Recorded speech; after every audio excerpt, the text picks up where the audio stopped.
this particular talk for this particular day. Given that it's April 15th, given that just about everyone in this room has gone through yet another experience with that root canal brought to us courtesy of the Internal Revenue Service, I thought our collective moods might be such that it would be fitting to have an author speak about a book titled Divine Fury. That is, until Steve Woolfolk, the Assistant Director of Public Affairs, pointed out that Divine Fury sounds like the name of a drag queen. A drag queen who's about to sing songs written by Cher. Either way, that's kind of an interesting segue to what I suspect will be one aspect of tonight's talk, namely that today the idea of genius has become cheapened. We throw it around pretty casually, anointing everyone from rock stars to football coaches with the title.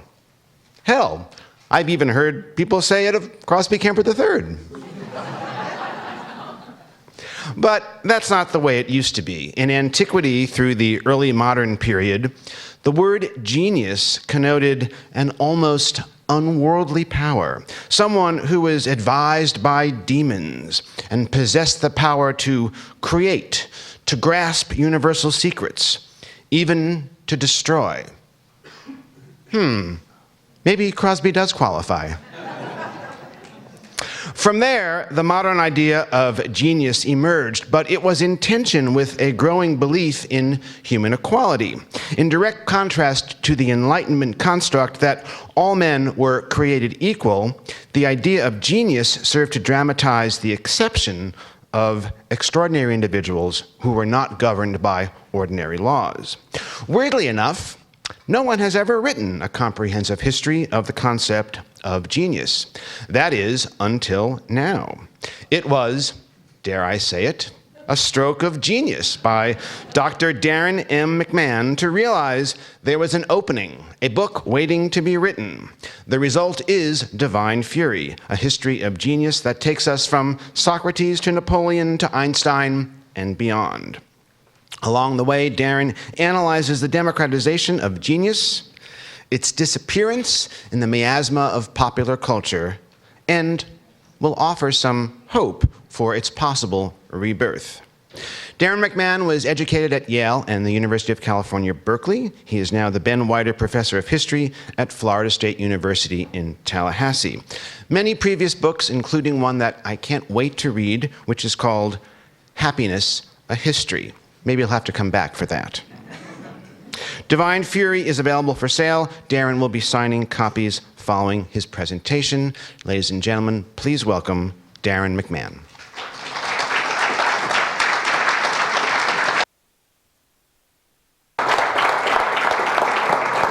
Thank you so much. I promise you that I don't work for the IRS, and I'm not, at least by day, a drag queen.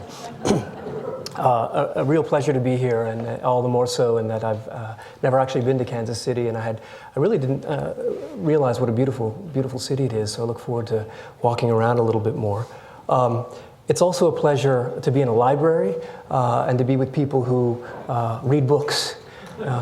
Being a writer in the early 21st century is a little bit like being a scribe in 15th century Gutenberg. You're just kind of looking at the writing on the wall and it doesn't look good.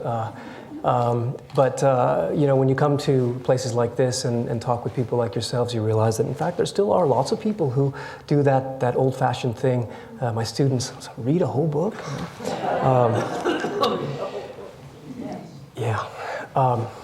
Well, I'm going to speak, as Henry said, about genius today, and its rather surprising history. But I want to start by pointing out that although we use the word all the time today, we do so in a very different way from the way that most human beings, at least in the Western tradition, have invoked the term and the concept. We speak of genius so often that the critic Marjorie Garber wrote a piece in the Atlantic Monthly a number of years ago called Our Genius Problem.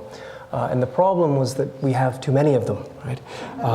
As Henry said, football coaches can be geniuses, pastry chefs, rock stars. You can go to the Genius Bar at the Apple Store. We give our children baby Einstein, baby Mozart products.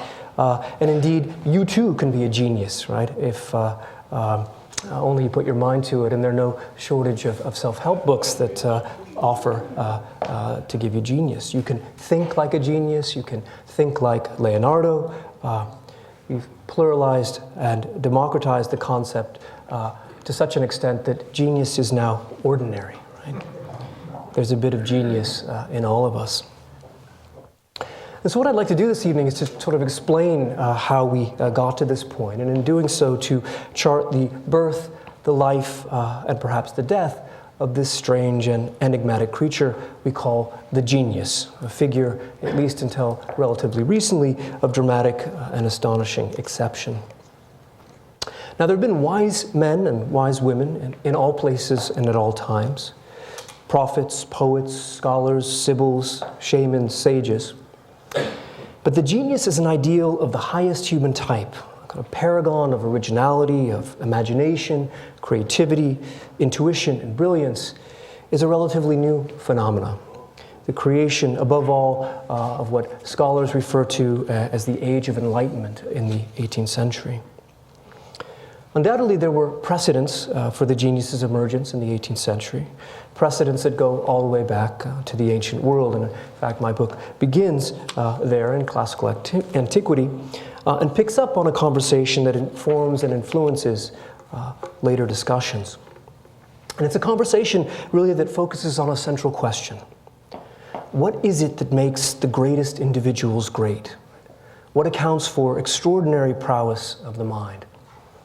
The Roman statesman and philosopher Cicero described this ineffable something as a quidem divinum, a divine something. Right? Can't quite put your finger on it, and yet the choice of language is revealing. For it was difficult, if not impossible, for the ancients and for many people thereafter to imagine human greatness without some kind of divine aid or assistance. Great individuals were like gods, and they became godlike in one of two principal ways. Either they were possessed by a higher power, or they themselves were possessors of some inherent quality that set them apart from the norm. So take Homer, right, the greatest of the ancient poets, prophets, and bards, who lived, we think, although we don't know for sure, at the end of the 8th century BCE. But who in any case was being treated already by the golden age of Greece in the 5th century as a paragon, a model of his kind. Now, Homer was inspired, it was believed, blown into by a divine breath. And it helps, I think, to keep in mind that the word inspire comes from the Latin verb inspirare, which simply means to breathe into or to blow into. So Homer was blown into by the Muses, by the breath of the gods, and he tells us this right at the beginning of the two most famous works attributed to him, the Iliad and the Odyssey, both of which begin literally with an incantation, right? Sing in me, Muse, the anger of Achilles. Sing in me, Muse, the man of twists and turns. The bard is a kind of medium, right, who is asking to be taken over and possessed by a divine voice. Plato, very famously in his dialogues, the Ion and the Phaedrus, develops a whole theory of that process, which he likens to a kind of alienation or madness when the poet, or the prophet, or the seer is caught up in what he calls a divine fury, and hence the title of my book. A kind of manic trance or possession which is blown into the possessor, the possessed by a god. So that's one way of conceiving of artistic or intellectual greatness. The other is to consider why someone like Homer should attract the favor of the gods in the first place. And one influential answer is that these kind of people have different kinds of souls, right? Different natures, that they possess something that others just don't have. Aristotle develops this same line of inquiry, asking in an influential text called The Problems, which is was long attributed to Aristotle. We now know that he didn't write it himself. It was almost certainly one of his students, and hence the appellation pseudo-Aristotle. But in any case, in this Aristotelian tradition, the question is posed, why is it that all those who have become eminent in philosophy, politics, poetry, and the arts are clearly of a melancholy temperament, and some of them to such an extent as to be affected by diseases caused by black bile? Well, the pseudo-Aristotelian author, and after him a whole host of Greek and then Roman writers, is invoking the ancient theory of the humors, the idea that human constitutions are composed of four principal substances, right? Blood, phlegm, black bile, yellow bile. And the constellation of those fluids controls things like mood, right? So we still use terms like phlegmatic or bilious or sanguine. What the pseudo-Aristotelian author is proposing is that there may be a kind of correspondence between those who have a superabundance of black bile, right? They have something special, something different. And that has the positive effect of giving them increased abilities in various fields, but also the sort of negative side effect of melancholy, of mental instability, even madness. So two ways of thinking about human eminence, right? As inspiration, as kind of divine possession, and as the possession of something qualitatively different. But whether given to us at birth or breathed into us by the gods, this quidem divinum, this divine something, is invariably conceived by the ancients and by many moderns thereafter as a gift of the gods or of God. Most often in the ancient world, these two explanations go together. Right? People with great souls draw upon them the favor of the gods, draw upon themselves inspiration, and people who draw the favor of the gods have great souls.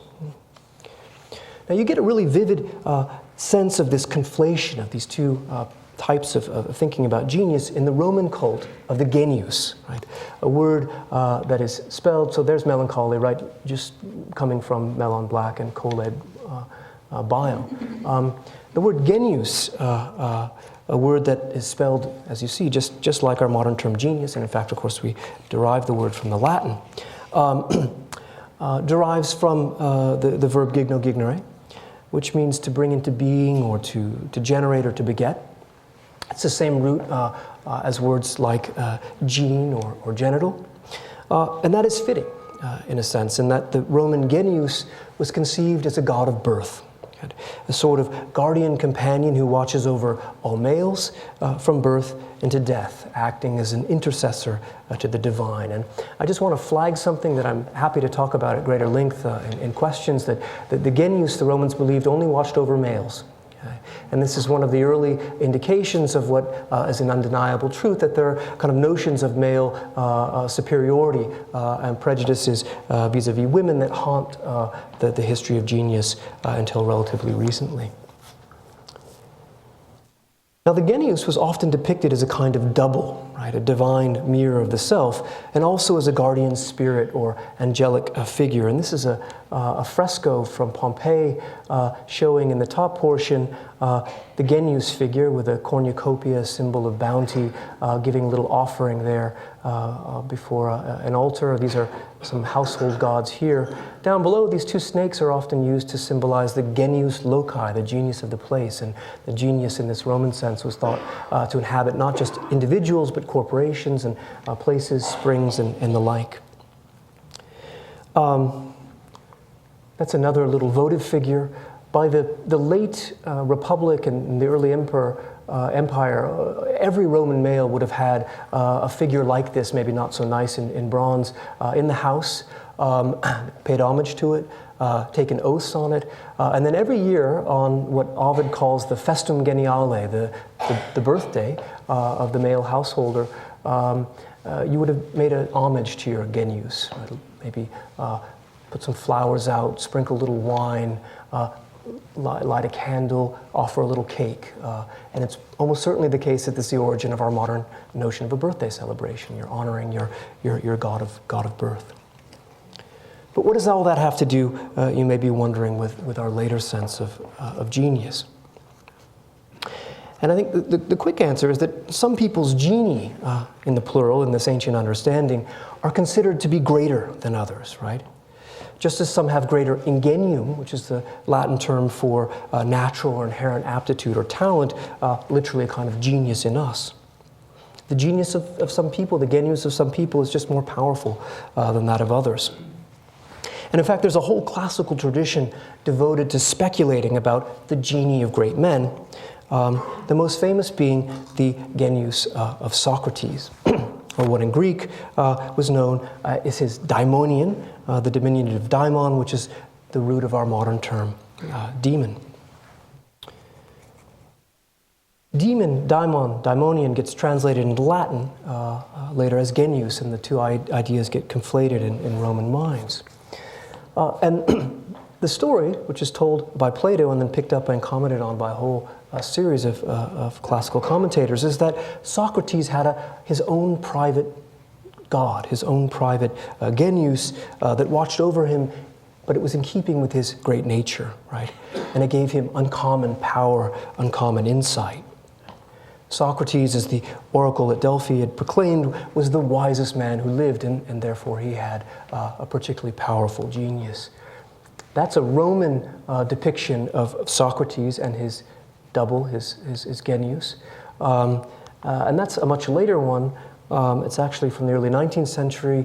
It's in the French National Assembly to this day, and it was done by Delacroix, the great romantic painter. And you see that the genius there looks very much like an angel.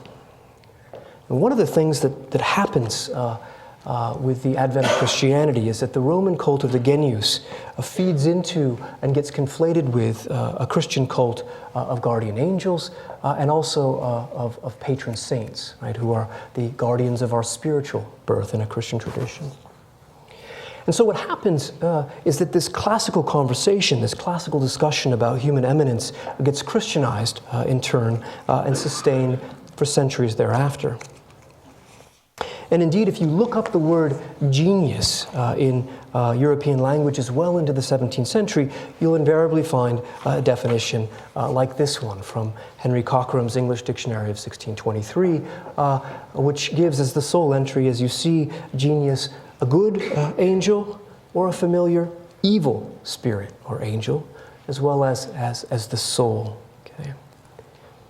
And note here that the genius, the genius, may be, as I say, either good or evil. And there's a long classical reflection on having not just a good guardian, but an evil guardian or a mischievous guardian that goes from good to bad. And there's also a long Christian speculation on how all souls are accompanied not only by a good genius or a guardian angel, but also by an evil genius or demon. There's a medieval reflection on this, there's an early modern reflection, and it endures to the present day. Some of you are familiar, I'm sure, with National Lampoon's Animal House, and this famous scene where the pledge is standing over a young woman who has had too much to drink, and he's deciding what he should do. And the evil genius is counseling one form of action, and the good genius another. Okay. But I make light of what is, in fact, a serious notion. This is an early painting from the 17th century. It's in the Prado now, of a Christian knight wrestling for the path upward to the good, as his good genius or angel suggests, or down to hell, as the evil genius recommends. You also hear echoes in many of these later Christian accounts of the classical discussion of divine fury or divine natures. And that's especially true in the Renaissance, when Plato's notion of the divine fury, as well as the Aristotelian tradition of thinking about the souls of great men as a constellation of humors, are self-consciously revived and spread, and applied to people like Michelangelo and Leonardo and Raphael, who get spoken about as divinely inspired, right? Or in possession of divine natures, divine ingenium, with its propensity for melancholy. And Michelangelo himself reflects at some length on this. That's just, of course, an image of the Vitruvian Man by Leonardo. This is kind of interesting. This is a sketch by Andries Vesalius, who's he lived in what is now Belgium. Was a Flemish 16th century anatomist who compiles one of the most important, in fact, the most important early sort of encyclopedias of anatomical drawings. And here he shows a skeleton, but what's interesting about it is this phrase in Latin, and the kind of loose translation would be that genius lives always, or lives on, and what is mortal dies. So genius is eternal, it outlives, like the soul, the body. We're getting close in this Renaissance discussion of great artists and great creators to something like a modern conception of genius, but we're not quite there yet. And largely because the modern understanding of genius is predicated on a belief in total originality. Okay? The German philosopher Immanuel Kant will say at the end of the 18th century, summing up at that point what is already a common assumption, that, quote, everyone agrees that genius must be considered the very opposite of a spirit of imitation, of a spirit of what Aristotle called mimesis, a kind of perfect recreation of the perfections of nature or God. From which it followed, naturally enough, that, quote, as Kant continues, originality must be genius's foremost property. Genius can't be imitation, it has to be original.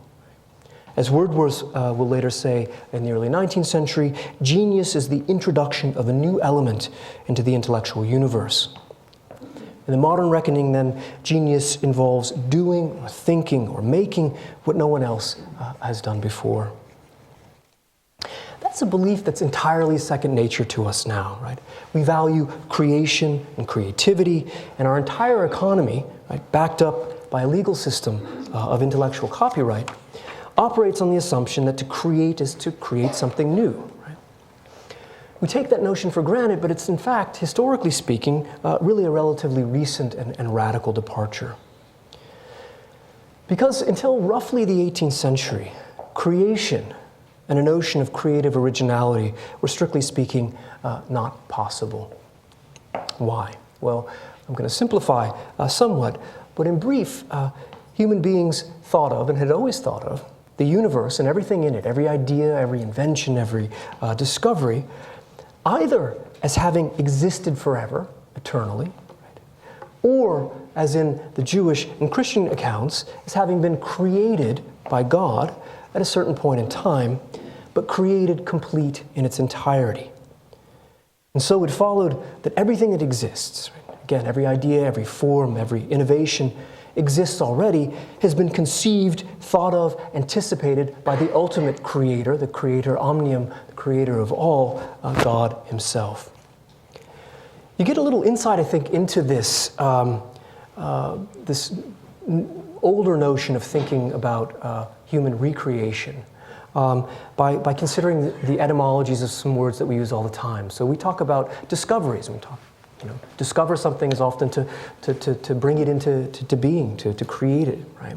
But discover literally means, and it had this connotation until well into the 18th century, of uncovering, discovering, removing the covering cloth of something that's always been there, right? It's been there all along, may have been forgotten, may have been overlooked, but it exists already. Okay? The word invent is even a better example, right? Inventions now, right? This is what Edison does, right? He creates new things that no one's ever thought of. Well, the word invent, again, well into the 18th century in every Indo-European language, derives in some form from the Latin invenire. And invenire literally means to come upon, right? In German, to this day, to invent is erfinden, literally means to find, right? To find something that already exists. The word create is even more interesting, okay? Because to create, in the strict sense, in the Christian tradition, was the prerogative of God, right? There's a high scholastic adage that Thomas Aquinas and others use, solus Deus creat, God alone creates, right? Because God is the creator of all. And so it follows that the best that human beings can do is to imitate or to recreate the perfect forms that had always existed or had been revealed to us by God. Now, there's lots more we could say about that, and there's a tradition in the classical world as well of thinking of the goal of art and thought to recreate or to perform what Aristotle calls mimesis. And I would argue that that notion is really not explicitly challenged until the 18th century with the emergence of the notion of genius. Okay? And with the notion of genius comes then the belief that human beings not only can create, that they have this godlike power, but that they should create and they should do so originally. It's only in this period that to imitate, to perform mimesis, comes to be thought of as a form of theft, right? Or a cheap knockoff, a copy in the negative sense. Okay, and copyright law begins to evolve in the 18th century to back that claim up, right? I teach. I wear different hats, but I cut my teeth as a historian of the 18th century and the French Revolution. And so when I teach 18th century France, I always tell my students that in 18th century France, the king was the technical owner of the copyright of all books and ideas. Okay. He collected royalties on those ideas, and that's where we get the term, of course. Why? Well, because the king is God's representative on earth, and God is the true creator of all ideas, and since the king represents him, how conveniently he takes a cut, right? He takes what my agent takes, 20% or whatever, right? So, well, back to the Renaissance, because I think we tend to think of Leonardo, Michelangelo as geniuses in a modern sense, and in fact there's a tradition that develops in the 19th century of talking about these people as geniuses. The Romantics like to think of these great Renaissance artists as their true forebears. And yet there are fundamental differences, because most importantly, in the Renaissance, the ideal of mimesis still holds, right? And so even though someone like Michelangelo is without question doing what no one else had done before, right? There's not the same tendency to speak of his originality, of his genius in a modern sense. He is rather particularly good at recreating, right, divine perfection. So good that he's treated at his death as somehow divine himself. He's called a saint, a man endowed with a heavenly nature. He's called what he's called to this day, Michael of the angels. Okay, so if you're bearing with me, I'm telling a story, and we have this body of ancient reflection that in turn gets Christianized and extended into the Renaissance and the centuries thereafter. And it's a body of reflection that carries with it a number of critical assumptions. Okay? And one is that to produce beyond normal human capacity is to lay claim to something divine, right? This quidem divinum that Cicero invokes. So that's one assumption. There's a link between human eminence and divinity. But also, and for the same reason, there's a sense that this power can all too easily be abused. The divine fury, remember, is a kind of madness, and Plato, in fact, speaks of it in some ways disparagingly. It's a kind of possession. And there's a whole Christian tradition of talking about the divinely inspired as, of course, divinely possessed by evil genii, by demons, right? Those who possess great gifts may well be tempted to abuse them, right? And to use them inappropriately, as the highest and wisest of the angels, Lucifer, was said to have done, right? As Faust was said in more recent myth to have done, and you probably are familiar with the Faust myth. It's a German myth originally, and Christopher Marlowe tells it in Goethe in the 19th century as well. This is a famous painting by Rembrandt. Faust is a man who quests after perfect knowledge, right? And he's not satisfied with what he's getting with his stuff, right? He wants an upgrade. So he gets that upgrade in exchange for his soul. The lineage of genius, in other words, has deep roots not only in madness, but also in evil, or transgression, or crime. Okay, and that's another theme that I follow throughout the book. So all that's by way of backstory. Okay, because really, as I've said, the genius as a model of the highest human type and a cult of genius that goes with this only emerges in the 18th century. And so one of the questions becomes why? Why in this period and why in this place, broadly speaking, Western Europe and its possessions in the 18th century? Now, there are many things going on. One can talk about changes in the economy, changes in the conception of art and artists, changes in social structure, all of which I think enter in some way into the story. But what I ultimately try to do, and what I think previous scholars haven't done, is to consider the emergence of the cult of genius in the 18th century and the considerable fascination around geniuses thereafter in light of two large contexts. The first has to do with religious change, and more specifically with what has been called the withdrawal of God. Right? The haunting sense that the Creator, while by no means absent from the universe, was nonetheless less present than before, less present than men and women had assumed, less active in the day-to-day lives and affairs of ordinary individuals. And this is a development, the account runs, that gives rise both to a sense of anxiety, right, as human beings face life on their own, the sense of abandonment and withdrawal, as well as to some extent a heightened sense of human agency, as men and women conceived new realms that might legitimately fall under the sway of their manipulation and control. The genius, I want to argue, is a figure who emerges precisely in this new conceptual space, and does so at the very time that human beings are coming to disavow the existence of long-standing spiritual figures, higher beings on the great chain of existence who had long served as companions and intercessors to the divine. Saints are the most obvious of these kind of figures, but they really comprise a whole number of beings, like prophets and apostles, angels, and indeed genii and demons in the older classical sense. Right? People are beginning to discount them, not entirely, of course, but in increasing numbers. And so with the withdrawal of God and the clearing of the heavens of these mediating figures and higher beings, you get a creation of a conceptual space for the emergence of a new type of human intermediary, right? A higher human being who can be imagined as standing between ordinary humanity and the divine, right? Interpreting and making sense of the universe, while at the same time continuing to invest it, the world and the universe, with a sense of wonder and mystery. Contemporaries themselves were very much conscious of this shift. They speak and write of the modern genius, for example, as a kind of saint, or as a kind of stand-in for the genius or angels of old. Okay? And in fact, they frequently make this point iconographically, as in this depiction of Voltaire, the great French writer of the 18th century, there with his own genius, with his own genius, as if the two went together.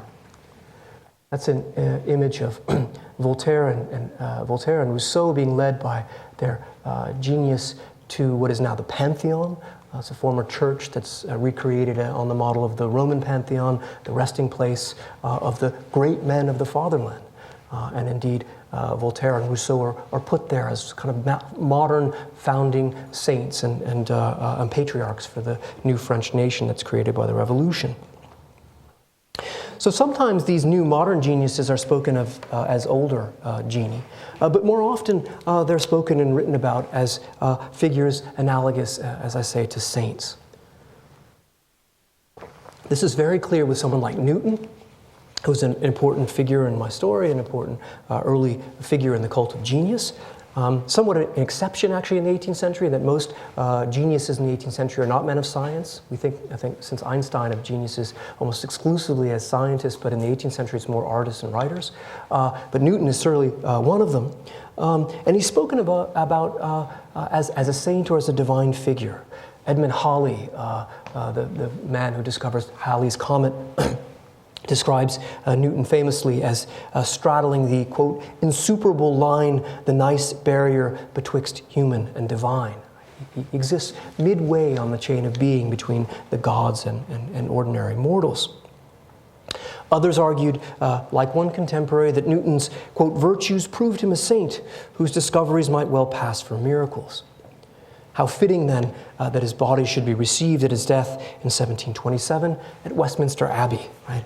Resting place of the saints of old. Newton, divinely touched, was a genius put among us to capture and reveal the truths of the world. I love this illustration. This is the frontispiece to Voltaire's Elements of the Philosophy of Newton. Voltaire is one of the most important translators of Newton's thought to the continent.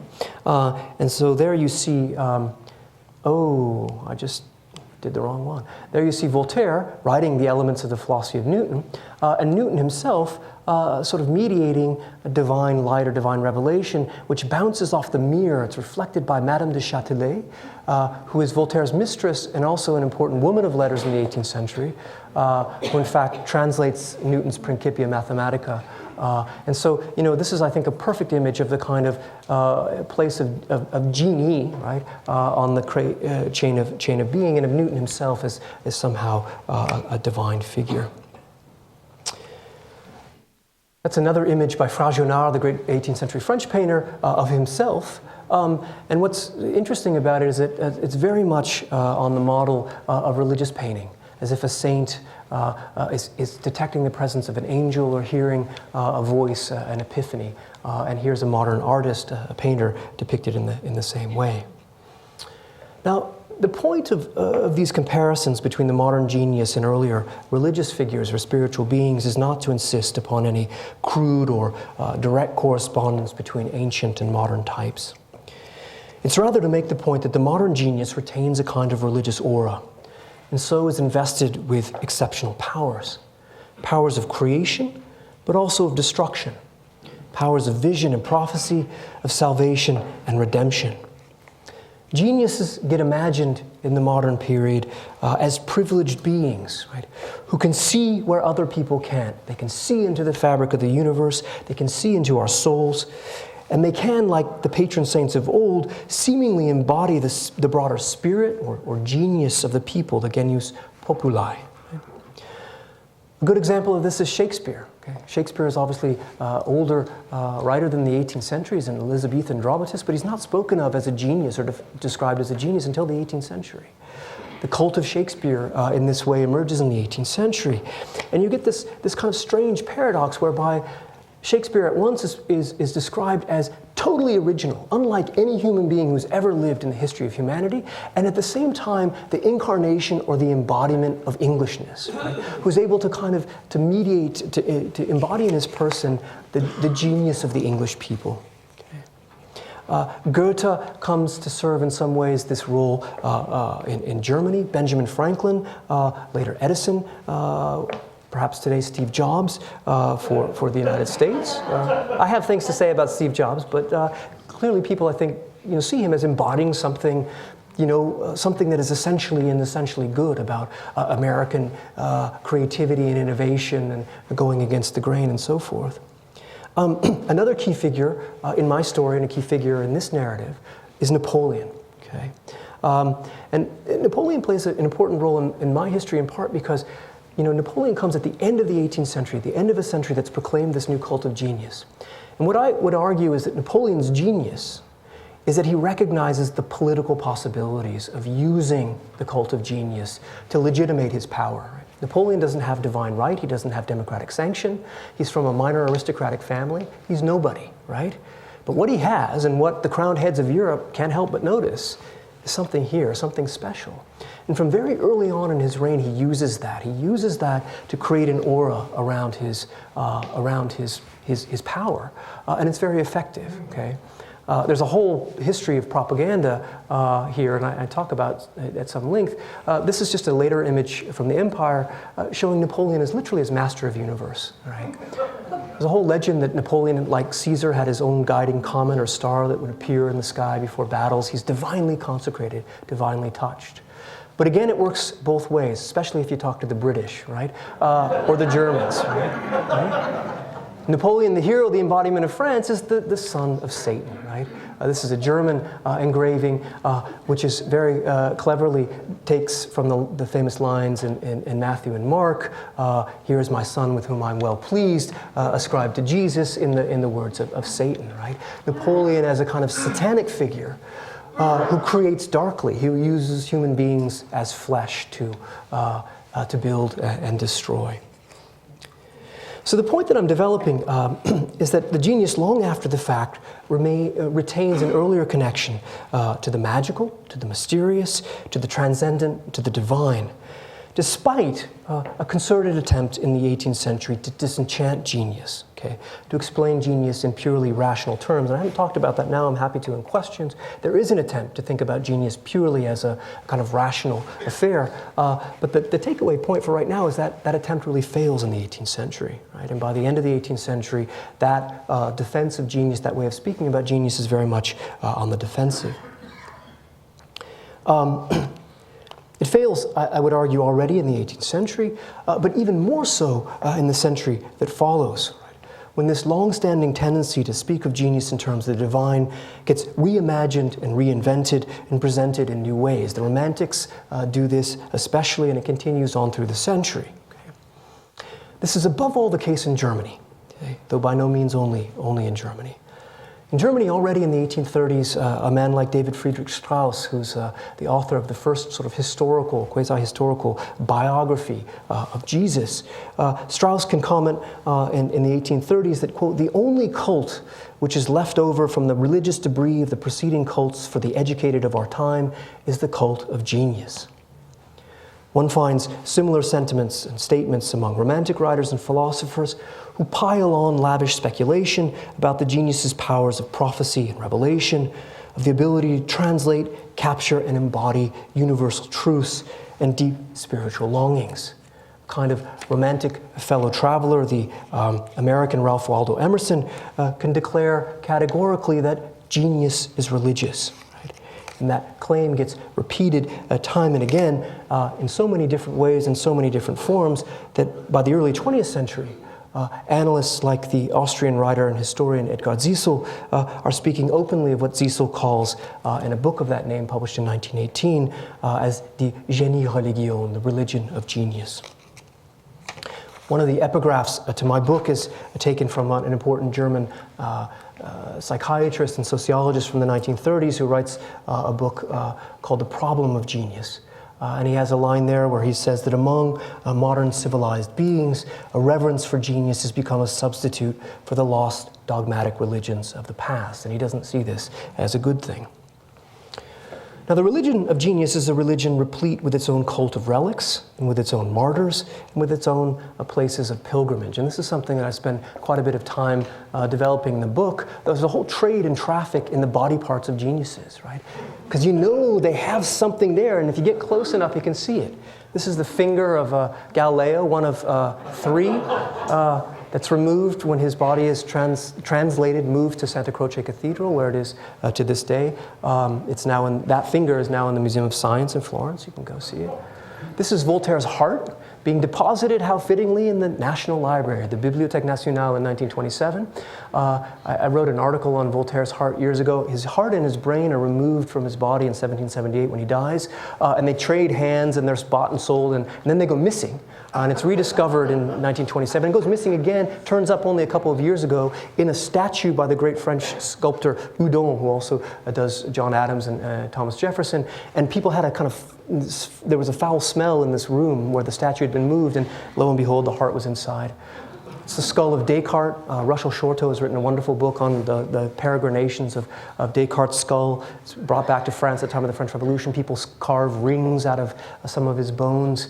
That's a lock of hair of Napoleon, and there's a whole massive trade in the possessions and relics of Napoleon, including, the story is told, his penis. Okay? I'm not making any of this up, I promise. I don't have a picture of the penis. The French refuse to disinter the body and to know for sure, but the story is that when last rites were performed, after Napoleon's death, a Corsican priest by the name of the Abbé Vignale did a little snip and took it back with him to Corsica. When he died, his estate was purchased by a British trader who sold it in turn to an American, a guy in Philadelphia by the name of Rosenbach. He displayed the penis publicly and charged money for it. And this is the coup de grace, it was purchased by a urologist at Columbia University who just died the year before last. It may be up for sale now. All this trade in body parts, really bizarre, and still, it still happens actually. Einstein's brain is a whole other story here.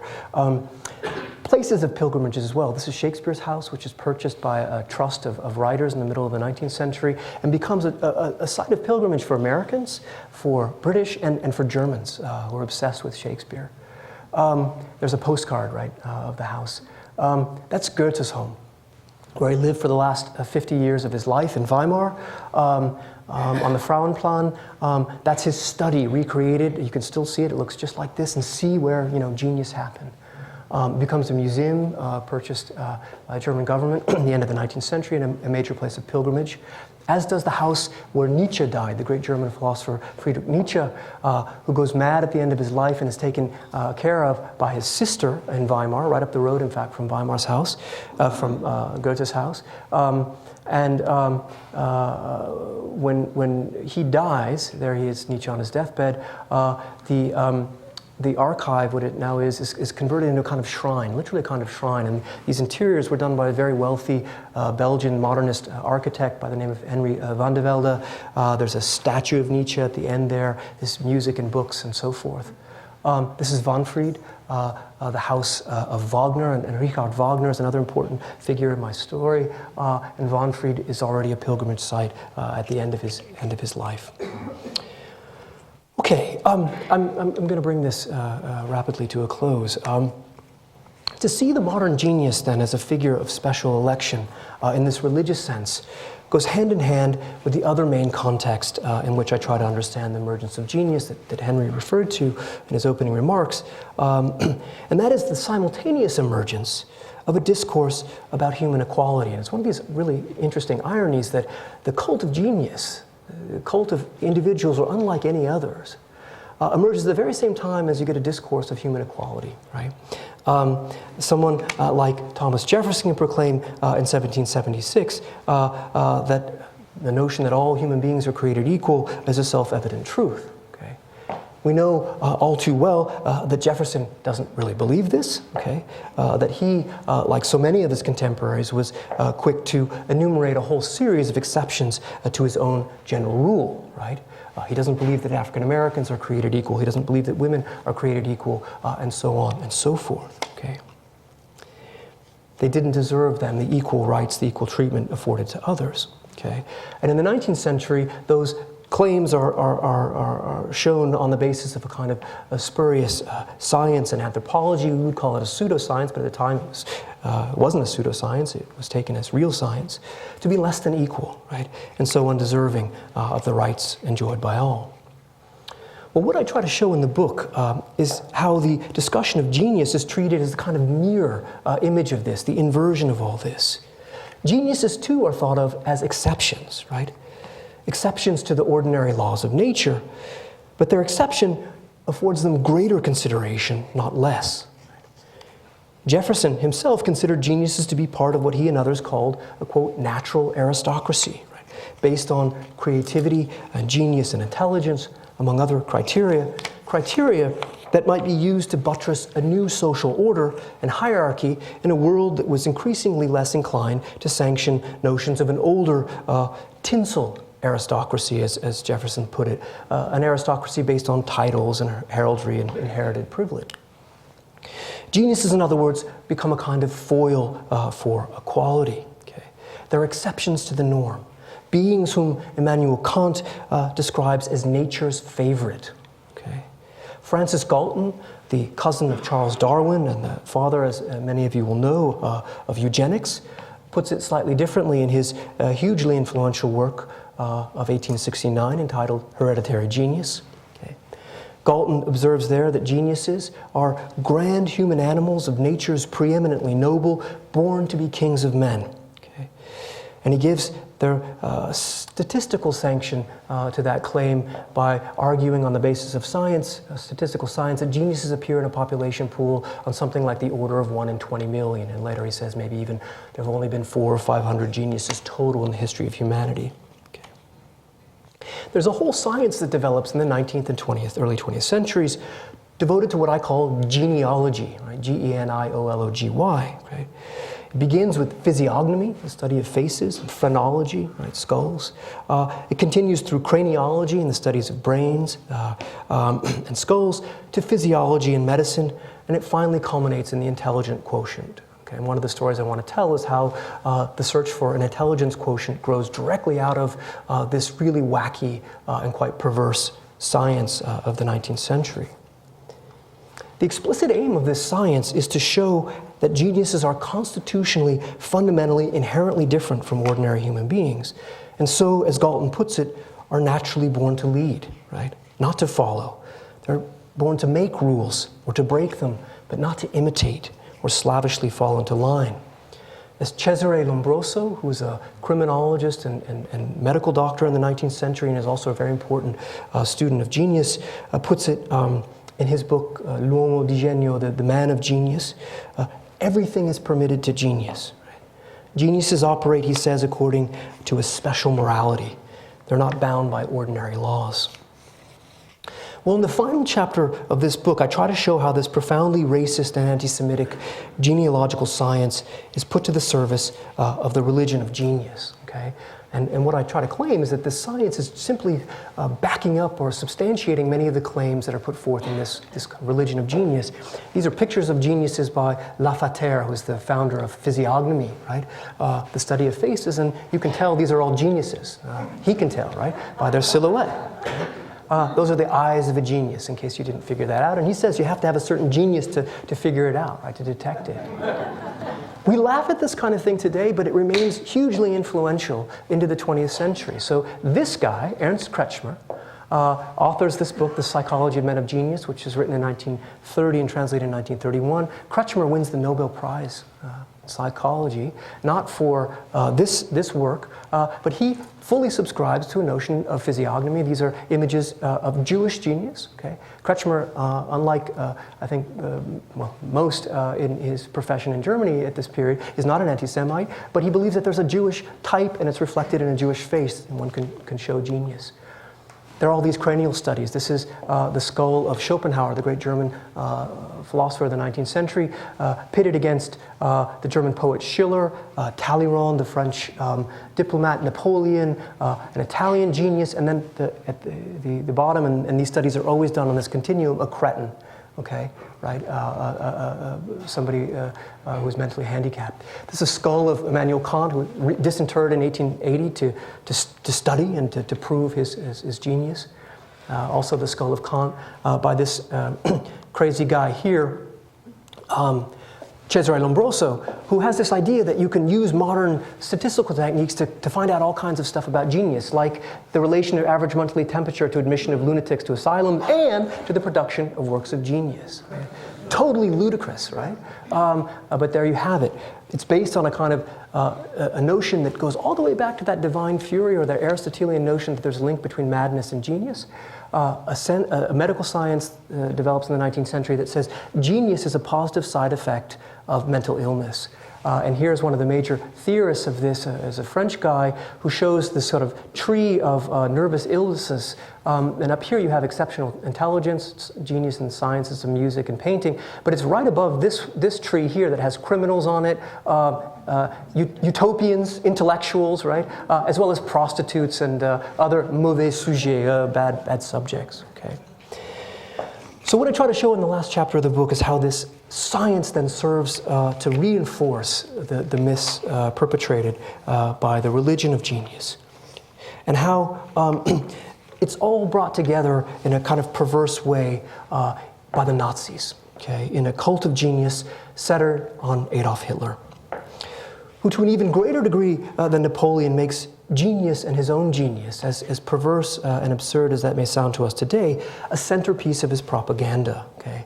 And in fact, Hitler is very clever in self-consciously manipulating his image in keeping with this long tradition of Genie-Gedanke. So here's one of countless studies written on the genius as Führer, as leader, and here is one of the Nazis' many genius films. This is Friedrich Schiller, the great contemporary of Goethe, one of the greatest German poets. The Triumph of a Genius, and it depicts Schiller as a kind of Nazi before the fact, at the same time as it affects a link or a union between the Nazis and German genius. Hitler himself goes out of his way to associate himself with genius. He writes about genius at some length in Mein Kampf. Here he is visiting Nietzsche's sister, who's still alive, at the Nietzsche archive.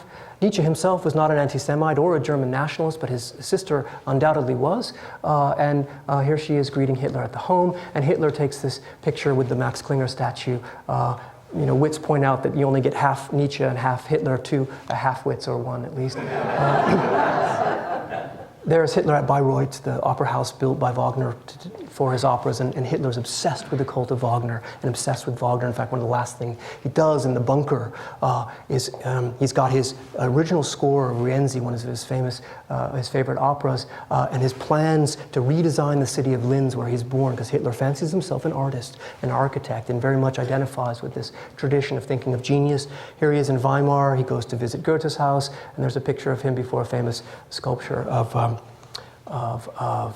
Schiller and Goethe, and there he is, of course, visiting Napoleon, and of course, note the hierarchy. He's looking down upon the angels, looking down upon Napoleon himself.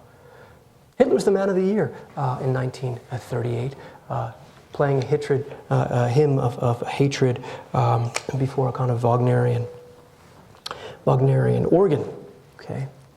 Fortunately, though, my history of genius, the history of genius, like the book itself, has a slightly more upbeat ending.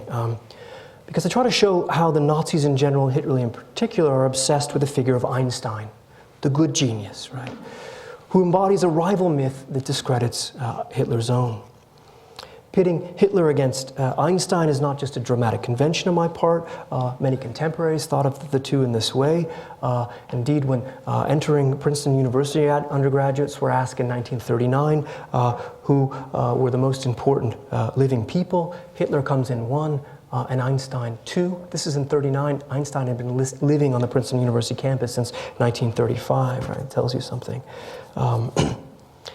They would come in time, the Princeton undergraduates, to see things differently, as would virtually every other person in the world. Okay. Times Man of the Year in 1938 submits to the superior power of Einstein. Einstein depicted here in 1946 as a cosmoclast, literally a destroyer of the universe, right? And of course, in the popular imagination, Einstein has something fundamental to do with harnessing atomic energy. We know that's not true. Right? He doesn't have anything to do with the bomb, really. I mean, he, other than write a letter to Roosevelt, and yet there's still this older image of a genius as creator and destroyer. Unfortunately, he put his powers to the good. Einstein, I argue, is really the last of the geniuses conceived in the model of human transcendence that begins to take hold in the 18th century, the last of the saints of the genius religion. To his immense credit, I think Einstein himself resisted precisely this kind of worship, although with varying degrees of success. Einstein's brain was removed against the explicit instructions of his will after his death. There's a whole saga and story about how it's taken in the back of a Ford Taurus, I think it is, and put in a beer cooler and eventually carved up, and now you can download it on your phone and apps, right? And people are still out there studying it. They're going to detect genius in that brain.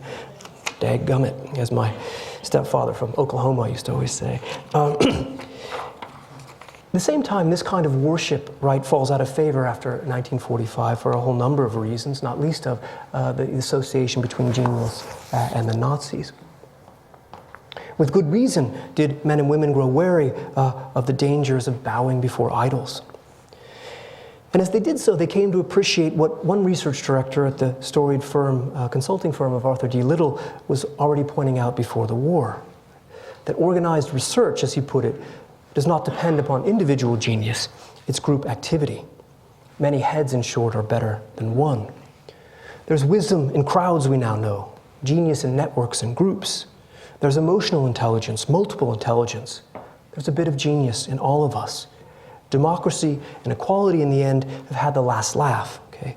Pulling the towering genius down to size, a development that has, on the whole, I think, been for the good. And yet it follows from the same development that a world in which everyone can be a genius, A world in which everyone has a genius for something is, properly speaking, a world in which the genius, as great exception, can no longer exist. And in that respect, I think, the genius is dead.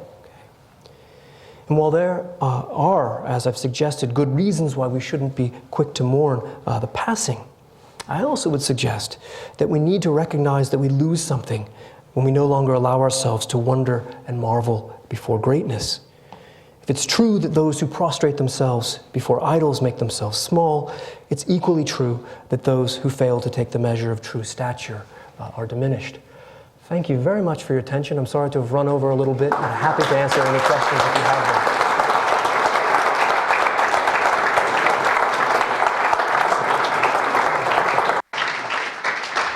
That was great, Darrin, and we have time for like 3 or 4 questions, so he will call on you, and we'll go from there. Sir, please. I've often wondered whether other societies that are not Western, quote, unquote, societies have the same focus and obsession with IQ testing and that kind of placement that our culture has. So when you were doing your research on your book, what did you find out about any other cultures' focus on this sort of thing? Thank you. I hope everyone heard the question. It's essentially asking whether or not when I was doing research, what did I learn about notions of genius in other cultures? And I'm really glad you asked this question. It's one that comes up often and with good reason. I'm certainly not arguing that genius is somehow typically or solely Western thing. This is the prejudicial myth that gets told in the 19th century by this genealogical science, right? That geniuses are, lo and behold, almost all Europeans. And indeed, they're white Europeans, and they're males, right? And we know that other peoples can't be geniuses. This is part of a kind of racist science that gets sped. So I'm not making that claim for a second, but what I would argue is that the cult of genius is specific to the West. It emerges in the 18th century for some of these causes that I give, pay attention to religious and notions of equality. Also, this idea of creating anew. Right? A good example is China. Okay, China, of course, has a profound and deep and old and powerful culture. But as people point out time and time again, these incredible tests to become a member of the Chinese civil service are based upon recovering and remembering knowledge that's already been revealed or laid down. And I would argue that that's true of all cultures that have this notion that knowledge, that art is not original creation, it's recreation, it's a refinding or rediscovering or imitation of the eternal forms that have always existed. And I think something special happens in the West that breaks out of that mold and allows for this emergence of this cult, which is in many ways perverse. Now, I think things have changed dramatically today, right? Part of the democratization of genius, of course, is the recognition, lo and behold, that, wow, there are women who are brilliant, okay? Women had been protesting this for a long time, right? Madame de Staël famously walks into Napoleon's room, he's naked, and she says, "Don't worry, genius has no sex," right? Gertrude Stein says, "I am a genius" in one of her poems, and she knows exactly what she's doing, right? She's flaunting and contesting this kind of male category. And with that, of course, I forgot to add the slide. I have this wonderful slide from a recent Time magazine issue on genius, and one of the images is a young Chinese woman violinist and Vanessa Williams, right? The tennis star, right? Someone you wouldn't think of in the category of genius, although obviously she's preeminent in what she does. But that's, I think, indicative of the way we've democratized the category. And there's no question that cultures around the world now actually put a lot of credence in these kind of exams and tests.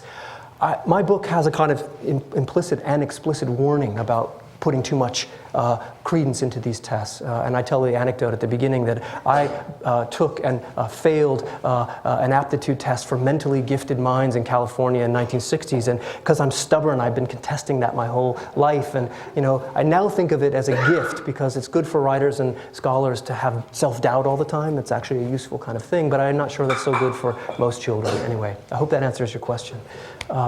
Any others? Please. Yeah. Sure.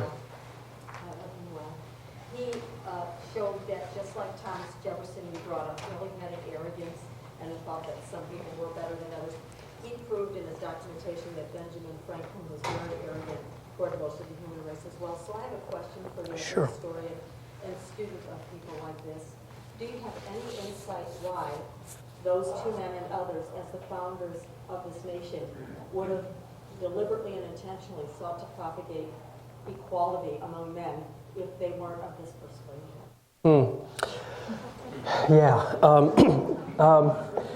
They just, I mean, why that phrase is... Would you rephrase that, sir? Of course, sorry. So the question is, first of all, Benjamin Franklin, about Benjamin Franklin's place in all this, and then why it is that people like Franklin and Jefferson choose to kind of put a notion of human equality on the books if they don't believe it. I'm not an American historian, so that question, it's a bit of a puzzler, frankly. What I can tell you is that Jefferson and Franklin are like a great many people in the 18th century, a great many Republicans, small R Republicans, who want nothing more than to get rid of kings and get rid of aristocrats based on blood, right? But then they get worried very quickly. What are we going to put in its place? And they use a discourse of equality to fight against an older hierarchy. But then they start to see what that might mean, and it really becomes, it becomes scary to them. And so then they perpetuate this idea of an aristocracy rooted in nature. An aristocracy that in the 19th and 20th century can be identified by things like IQ or SAT scores, right? And of course, it's sort of self-fulfilling. If you do well on an SAT score, and we know that there are all kinds of cultural biases and constraints around SATs, then you get into a good college, right? And then you give your children all kinds of privileges and so forth, and that perpetuates a kind of hierarchy. The other thing I'd say very quickly about Benjamin Franklin, though, my colleague Joyce Chaplin wrote a wonderful book on Franklin as the first American genius, and he really is considered the first genius, but not in America. Kind of a dodgy figure in America. He's considered the first genius in France. And you described his arrogance. He plays this for everything it's worth. He works it. And in fact, he writes a wonderful letter to a family member in which he talks about this kind of all this paraphernalia. I actually have an image in the book of this little, Benjamin Franklin action figure, right? They're making little dolls of Benjamin Franklin and Voltaire, coffee cups and pipes and everything. And he says, "I'm being idolized," right? Treated like an idol. And when he dies, the French Revolution for a day comes to a crashing halt, so they can proclaim and celebrate the great genius of this man who literally pulls lightning from the sky, right? Another kind of divine act, and is seen like other geniuses of the 18th century as somehow leading to revolution, both in America and in France. One more there? Sure. One more question? If you can stand, please, sir. So if I understand what you're saying correctly, the notion that we have today, colloquially, of genius in the context of intelligence quotient testing, it's a category, the highest category you can get, is just a gross disassociation, denigration of the notions of genius that you've been talking about this evening. Yeah, I mean, I would say a couple things about this. I mean, and in fact, my friend and someone you all will know, Malcolm Gladwell, who's written about this much more eloquently than I can talk about it. But Gladwell, in his book Outliers, talks about how and students of genius in the 19th century, I could go on about this, discovers themselves, in the 20th century discovers themselves, that high IQ and genius don't correlate, right, necessarily. You got to have something, right? And that's the thing about genius, right? Unlike celebrity, you can't just be, a celebrity for being famous, right? You got to have something to pull it off. But it seems to be the case that actually beyond a certain point, beyond about 150, 160, that there are sort of diminishing returns on high IQ, right? And there are all kinds of stories, and Malcolm tells several of them in Outliers, of people with these incredibly high IQs, even as high as 200, 210, who never do anything in life, right? Because genius, well, actually, in fact, they're quite tragic stories. People end up working in auto parts stores and stuff like that. Nothing wrong with working in an auto parts store, but if you have a 210 IQ, maybe it's unfortunate. But because genius involves other things, right? It involves creativity, it involves drive, it involves initiative. Galton says that genius is a concrete triple event. You have to have aptitude, he says, but you also have to have drive, right? And the capacity for hard work, hard labor. And I think in that respect, I'm not a fan of Galton, as you probably have detected, and Galton's influence continues to this day in psychological circles. But I think he's right about that. You know, I see this with students all the time. I get really bright students, and you know, I just say, if you just worked a little harder, you could go to Harvard. And they won't work harder. And the reason they don't is that they're not at Harvard. You know, there's something. In other words, the point is that there's something about the ability to apply oneself that is part of the process. Yeah. I have more to say, but I could say it afterwards. I don't want to waste everyone's time. Thank you very much.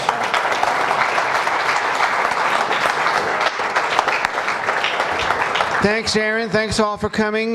Divine Fury is for sale. Darrin will be signing copies outside, and we'll see you tomorrow. Sorry about running over. I get swept up in the good fun. You had passion. Come. Yeah. Okay.